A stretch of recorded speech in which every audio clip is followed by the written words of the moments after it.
दोस्तों, जैसे ही stock market का नाम सामने आता है लोगों को लगता है कि रातों रात करोड़पति बनाने का जुगाड़ मिल गया। लेकिन ऐसा कुछ भी नहीं है। रातों रात कोई करोड़पति नहीं बनता है, किसी भी स्टॉक मार्केट हो या कोई दूसरी मार्केट हो। शॉर्टकट लाइफ में कहीं नहीं है। हर चीज़ के लिए एक उचित समय होता है। पैसा कमाने के लिए भी टाइम लगता है, चाहे वो स्टॉक मार्केट हो, चाहे बिजनेस हो, चाहे आपका जॉब हो। आपको एक निर्धारित समय के बाद ही प्रॉफिट होता है। स्टॉक मार्केट में जो उन लोगों को ऐसा लगता है कि रातों रात अमीर बन जाएंगे, तो उन लोगों की थॉट गलत है। 95% लोग जो इस थॉट के साथ आते हैं, रातों रात करोड़पति बनने वाली विचारधारा के साथ में, वो पैसा डुबाते हैं। और 5% लोग जो पेशेंस के साथ और ज्ञान के साथ इस मार्केट में एंट्री करते हैं और धैर्य के साथ धीरे धीरे आगे बढ़ते हैं, वो एक बड़ा पैसा बनाते हैं और सफल ट्रेडर कहलाते हैं। मार्केट को आप जो है बैठ करके देखते हैं तो मार्केट आपके देखने से ना ऊपर जाएगा ना नीचे आएगा। मार्केट जो है अपना मूवमेंट अपने हिसाब से ही करेगा। जब मार्केट बढ़ती है तो ज़रूरी नहीं है कि मार्केट में जितने शेयर लिस्टेड हैं वो सारे के सारे ही बढ़ते हैं, या मार्केट गिरती है तो सारे शेयर एक साथ गिर जाते हैं।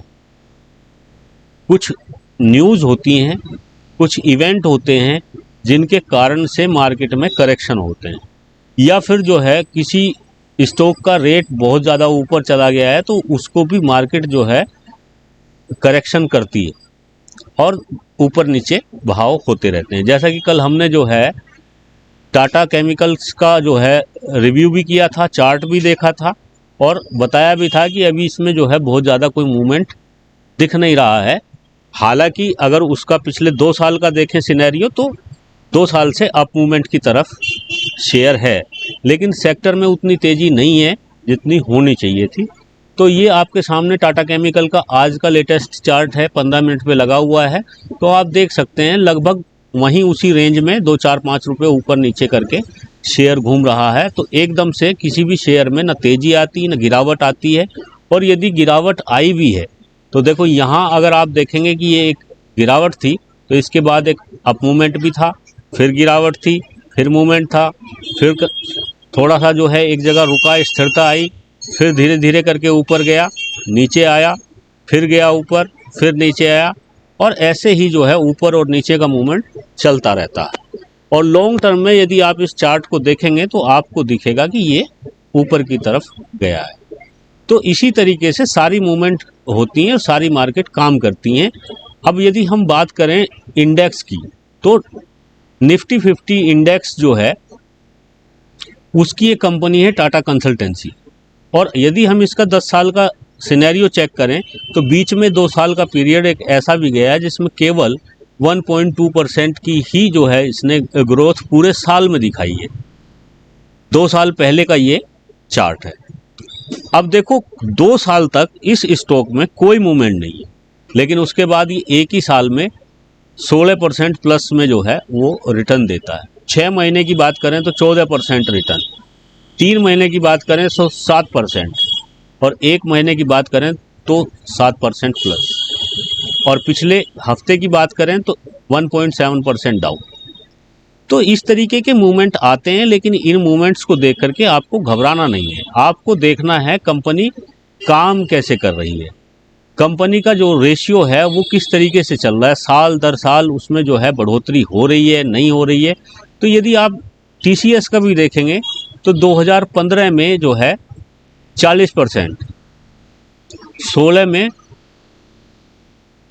40.01, 17 में 33 यानी कि गिरा, फिर 18 में और गिरा, 19 में फिर ऊपर रिकवरी किया, 2020 में फिर और रिकवरी किया, 21 में फिर रिकवरी किया, 22 में फिर रिकवरी किया, और 23 में जो है वो 47.26% चल रहा है।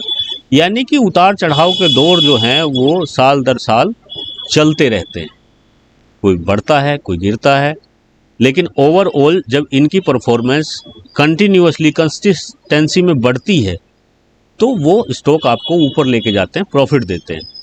फिर हम देखते हैं और बहुत सारे पैरामीटर हैं। मैं इसमें आपको सीए नहीं बनाना चाहता हूं, लेकिन हाँ ये है कि आपको एक बेसिक आइडिया होना चाहिए कि कैसे जो है कंपनी आप जज करते हैं, कैसे आपको पता लगता है कि वो अच्छी कंपनी है। ये इसकी सेल्स हैं, ये 2015 से लेकर 2023 तक की सेल्स आप यहाँ देख सकते हैं। कंटिन्यूअसली जो है इसमें वृद्धि हो रही है, यानी कि सेल्स हमेशा इसकी जो है वो बढ़ रही है। जबकि 2023 के क्वार्टर में, लास्ट 9वें क्वार्टर में इसकी थोड़ी सी सेल्स गिरी है, लेकिन बहुत ज़्यादा नहीं है, और ये बढ़ेगी क्योंकि काम बढ़ेगा तो बढ़ेगी। अभी चुनावी साल है और अच्छी ग्रोथ आएंगी।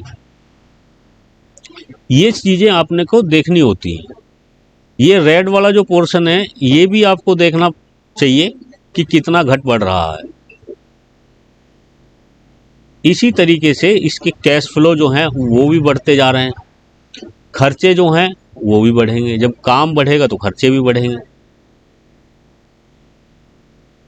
प्रमोटर्स की जो होल्डिंग है, प्रमोटर की होल्डिंग जो है वो भी बढ़ी है, कम नहीं हो रही है। 72.19 थी 2021 में, और अभी जो है 72.3 है। थोड़े से प्रमोटर्स ने अपनी शेयर होल्डिंग बढ़ाई है। पब्लिक का पैसा जो है वो भी मार्केट में बराबर लगा हुआ है, थोड़ा बहुत ऊपर नीचे हो रहा है लेकिन लगा हुआ है। तो ऐसी कंपनियों से आप उम्मीद कर सकते हैं कि ये आगे जो है आपको प्रॉफिट देंगी। इसी सेक्टर की ये दूसरी कंपनियां हैं। अगर ये आज जो है टीसीएस में गिरावट हुई है तो सेक्टर की बाकी कंपनियों में भी गिरावट हुई है। और जब इस तरीके की गिरावट होती है, जब पूरा मार्केट गिरता है, उसमें यदि गिरती है कंपनी तो अच्छी कंपनी भी गिर सकती है। लेकिन ये यहाँ जो है एक खरीद का मौका भी होता है साथ के साथ। ये चीज़ मैं आपको जो है समझाना चाहता हूँ। अब इसमें जो है आप भयभीत ना होकर के जो है वो एक कंपनियों का सिलेक्शन करना सीखें। कौन सी कंपनी कब जो है आपको किस रेट पे खरीदनी है, ये डिसाइड करता है आपके प्रॉफिट को। कंपनी अच्छी है, फंडामेंटल्स अच्छे हैं और कंपनी में करेक्शन हुआ है तो वहाँ उस करेक्शन पे आप उसको खरीद सकते हैं। लेकिन ऐसा भी करेक्शन ना हो कि कोई कंपनी मान लिया जो है अचानक से वो 50% गिर गई है, 60% गिर गई है। तो जो कंपनी 50 से 60% गिर सकती है वो -50% भी गिर सकती है, यानी कि आपका पूरा पैसा भी डूब सकता है। तो वो सारी चीज़ें, किस कंपनी में क्या चल रहा है, ये आपको जानकारी होनी चाहिए। दूसरा, आपको जो है चार्ट देखना आना चाहिए। कोई भी कंपनी है, अब टाटा केम की ही यदि हम बात करें, टाटा केमिकल्स की, तो ये चार्ट आपको ये बता रहा है, यदि आप इसको जो है 1 मंथ के पीरियड पे लगा करके देखेंगे तो आपको साफ साफ बता रहा है कि कंटिन्यूअसली ऊपर नीचे होके अल्टीमेटली ऊपर ही जा रहा है। ऐसा नहीं है कि कंपनी जो है एकदम डाउन में ही है। तो ये सारी चीज़ें आपको देखनी चाहिए।